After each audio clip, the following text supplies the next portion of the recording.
Humphrey DeForest Bogart was an American screen actor whose performances in such iconic 1940s films noir as The Maltese Falcon, Casablanca, and The Big Sleep earned him the legacy of cultural icon. In 1999, the American Film Institute ranked Bogart as the greatest male star of classic American cinema. Over his career he received 3 Academy Award nominations for Best Actor, winning 1. Bogart began acting in 1921 after a hitch in the U.S. Navy in World War I and little success in various jobs in finance and the production side of the theater. Gradually he became a regular in Broadway shows in the 1920s and 1930s. When the stock market crash of 1929 reduced the demand for plays, Bogart turned to film. His first great success was as Duke Mantee in The Petrified Forest, and this led to a period of typecasting as a gangster with films such as Angels with Dirty Faces and B-movies like The Return of Dr. X.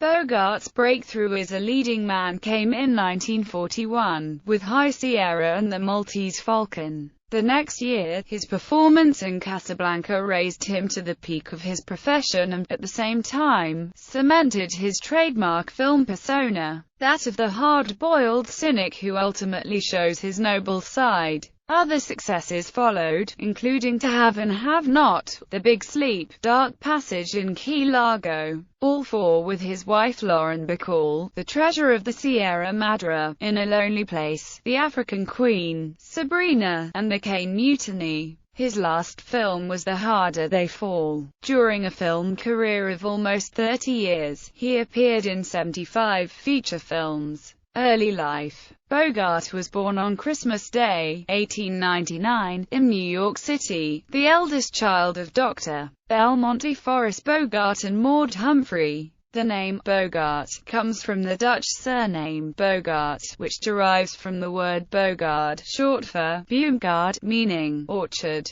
Belmont and Maud married in June 1898. He was Presbyterian of English and Dutch descent, she an Episcopalian of English heritage. Young Humphrey was raised in the Episcopal faith, but was non-practicing for most of his adult life. The precise date of Bogart's birth was long a matter of dispute, but has been cleared up. Warner Brothers listed his birth date as Christmas Day, 1899. Throughout his career, but film historian Clifford McCarty later maintained that the Warner publicity department had altered it from January 23, 1900, to foster the view that a man born on Christmas Day couldn't really be as villainous as he appeared to be on screen. The corrected January birth dates subsequently appeared, and in some cases, remained, in many otherwise authoritative sources. Biographers A.M. Sperber and Eric LAX documented, however, that Bogart always celebrated his birthday on December 25,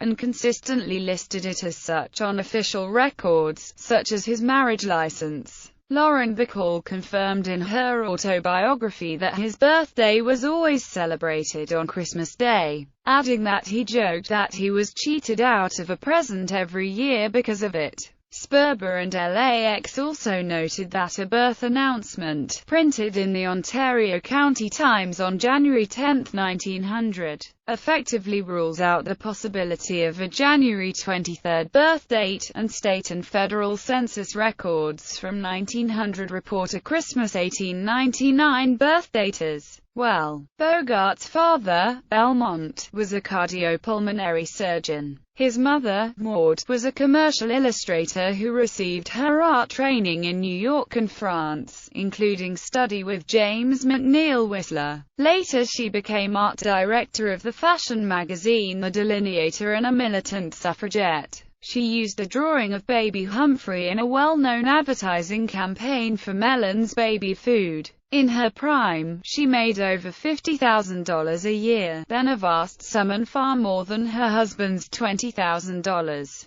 As a youngster, Humphrey's gang of friends at the lake would put on theatricals. Humphrey had 2 younger sisters, Frances and Catherine Elizabeth. His parents were busy in their careers and frequently fought. very formal. They showed little emotion towards their children. Maud told her offspring to call her Maud, not mother, and showed little if any physical affection for them. When pleased she lapped you on the shoulder, almost the way Amanda's Bogart recalled. I was brought up very unsentimentally but very straightforwardly. A kiss, in our family, was an event. Our mother and father didn't glug over my two sisters and me. As a boy, Bogart was teased for his curls, tidiness, the cute pictures his mother had him pose for, the little Lord Fauntleroy clothes she dressed him in, and even for the name of Humphrey. From his father, Bogart inherited a tendency to needle, fondness for fishing, lifelong love of boating, and an attraction to strong-willed women. Bogart attended the private Delancey School until 5th grade, then the prestigious Trinity School. He was an indifferent, sullen student who showed no interest in after-school activities. Later he went to the equally elite boarding school Phillips Academy, where he was admitted based on family connections. His parents hoped he would go on to Yale, but in 1918 Bogart was expelled. Several reasons have been given. One claims that it was for throwing the headmaster into Rabbit Pond on campus. Another cites smoking, drinking, poor academic performance, and possibly some inappropriate comments made to the staff. A third has him withdrawn by his father for failing to improve his grades. Whatever caused his premature departure, his parents were deeply dismayed and rued their failed plans for his future. Navy. With no viable career options, Bogart followed his passion for the sea and enlisted in the United States Navy in the spring of 1918. He recalled later, at 18, war was great stuff.